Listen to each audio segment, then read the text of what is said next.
The A2L refrigerant phase-in is almost here, and the clock is ticking. If you're in the HVAC industry in North America, you already know that this transition will impact everything from the tools that you use to the systems that you install. I'm Cameron Bria with EMCO, and we are a wholesale as well as an applied business partnering with HVAC contractors and engineers across Canada. But I'm here in the Atlantic region. As a quick disclaimer, while I am sharing the latest insights on A2L refrigerants and compliance, it is critical to cross-reference everything with your local codes and safety regulations and installation manuals. Let's dive in. Let's start with a quick overview of why refrigerant regulations exist. The Montreal Protocol and its Kigali amendments are the backbone of global efforts to phase out high global warming potential or GWP refrigerants like R22 and R410A.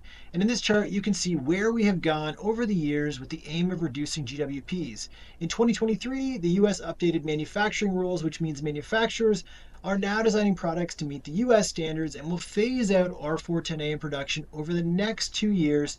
And this is somewhat dependent on product segment. For residential products, for example, 2025 is when you will see A2L refrigerants in the market. Two quick things about A2L refrigerant is that it's not a direct replacement for R410A, but don't worry, there will still be replacement parts available for these R410A systems. So what are A2Ls and why should you care? A2L refrigerants are classified as mildly flammable, but they're safer and more efficient than older alternatives. Think of them as a bridge between higher GWP refrigerants like 410A and the greener future that we're working towards. I'm not sure if you're aware, but A2L refrigerants have already been in use for several years outside of North America, and R410A was a blend with 50% R32 in it. In the market, you will see two branded types of A2L refrigerant, R32, which is an open patent, and R454b, which is about 50% R32 and 50% R1234YF, which is currently used in the automotive industry.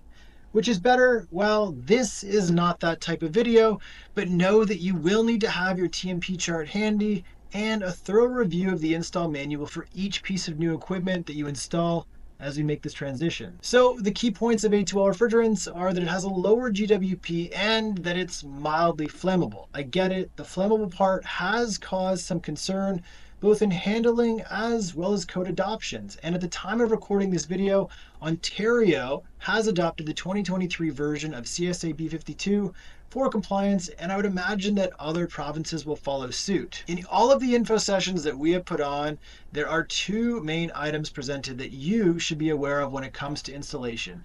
You need to work in a well-ventilated area, and none of your tools can make a spark. So you'll need to double check any tool that has an open motor, for example, that could create a spark. The cylinders will be marked with a red band, and they will also have left-handed threads. So it is best to have a second set of hoses and an adapter handy. For the products that we sell at EMCO, we are starting to see these products shipped with refrigerant sensors, and these sensors could do things like stop the compressor or run the fan or do both. So when it comes to product specs, please reach out and we can review these features with you in detail. Looking ahead, manufacturers are well into the shift with shipping product with R454b as well as R32 for their air conditioning and heat pumps, and these options will balance efficiency, safety, and compliance. I have seen it firsthand that transitions like this can catch people off guard, so it is critical to ask questions. So when it comes to the A2L refrigerant shift, you will see equipment on the market in 2025. That doesn't mean that you can't still install